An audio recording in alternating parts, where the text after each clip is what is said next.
Class 9th का first chapter है introduction to biology. पहले बात ये आती है कि बायोलॉजी है क्या।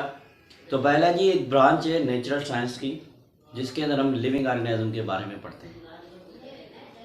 तो बेसिकली जो बायोलॉजी है ये बेसिकली एक ग्रीक वर्ड से लिया गया।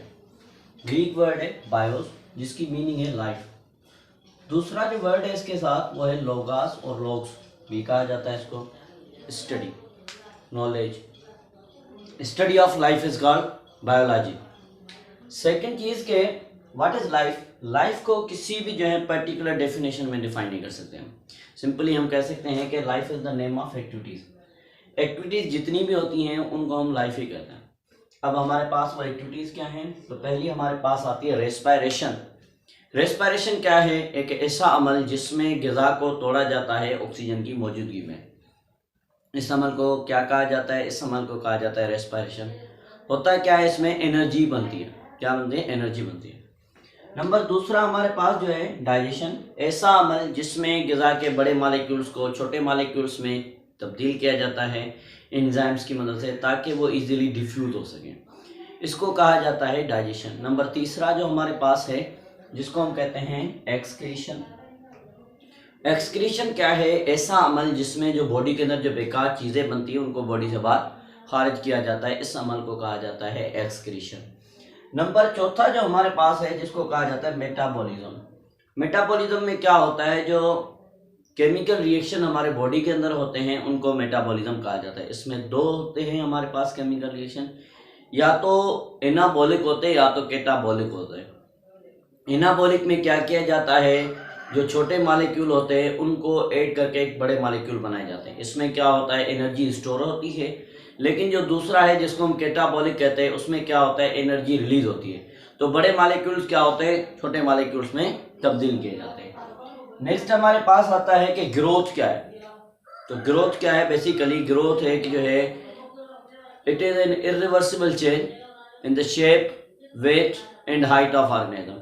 ये जानदार की जो शेप होता है, जो उसका वेट होता है, जो उसकी हाइट होती है, उसमें एक इरिवर्सिबल चेंज आती है। इरिवर्सिबल मतलब कि जो पहले जैसा था वापसी उसी डायरेक्शन, उसी पोजीशन में नहीं आएगा।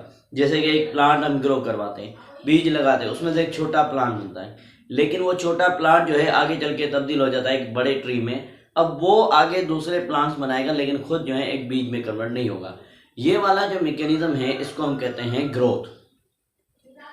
डेवलपमेंट क्या है? डेवलपमेंट बेसिकली कहा जाता है जो एम्ब्रियो होता है। एम्ब्रियो क्या होता है? बेसिकली हम कहें कि एक छोटा सा प्लांट होता है जो सीड के अंदर, जिससे एक बड़ा प्लांट बनता है। वो बनता कैसे है? इस पूरे प्रोसेस को कहा जाता है डेवलपमेंट। जो प्रोग्रेसिव चेंजेस आ रही हैं, किसके अंदर आ रही हैं? एम्ब्रियो बनने के दौरान, इसको जो है डेवलपमेंट कहा जाता है। रिप्रोडक्शन क्या है? एक ऐसा अमल जिसमें जानदार अपने ही जैसे दूसरे जानदार बनाए, इसको जो है रिप्रोडक्शन कहा जाता है।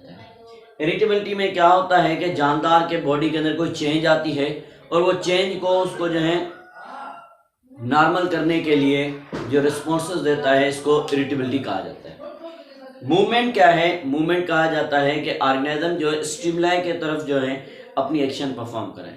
जैसा कि हम अपनी मिसाल लेते हैं तो हमारी आइस में अगर लाइट पड़ती है तो हम क्या करते हैं? अपनी आइस के ऊपर जो है ये हाथ वगैरह लेकर आ जाते हैं या आइस को बंद कर देते हैं। अब ये क्या, ये हमारी मूवमेंट है। लेकिन इसमें जो स्टिमुलाई है वो क्या है? स्टिमुलाई बेसिकली लाइट है, और वो लाइट क्या कर रही है? हमें इरिटेट कर रही है। तो इरिटेशन को हम क्या करते हैं? तंग होना, बेचैनी। ये बेचैनी जो है हमारे बॉडी में से जो आती है ऑर्गेनिज्म के, इसको जो है कहा जाता है इरिटेशन या इरिटेबिलिटी। लोकोमोशन, जानदार क्या करता है? अपनी जगह को एक जगह, अपनी जगह चेंज करता है, पोजीशन चेंज करना। ये एक जगह से दूसरी जगह जाता है, इसको हम कहते हैं लोकोमोशन। और ये जो है मेन कैरेक्टर होता है एनिमल्स का। प्लांट्स के अंदर ये कैरेक्टर शो नहीं होता। मेजर डिवीजन्स हमारे पास जो है बायोलॉजी की 3 हैं। सबसे पहली हमारे पास जो आती है इसको हम कहते हैं जूलॉजी। जूलॉजी क्या है? जूलॉजी कहा जाता है स्टडी ऑफ एनिमल्स।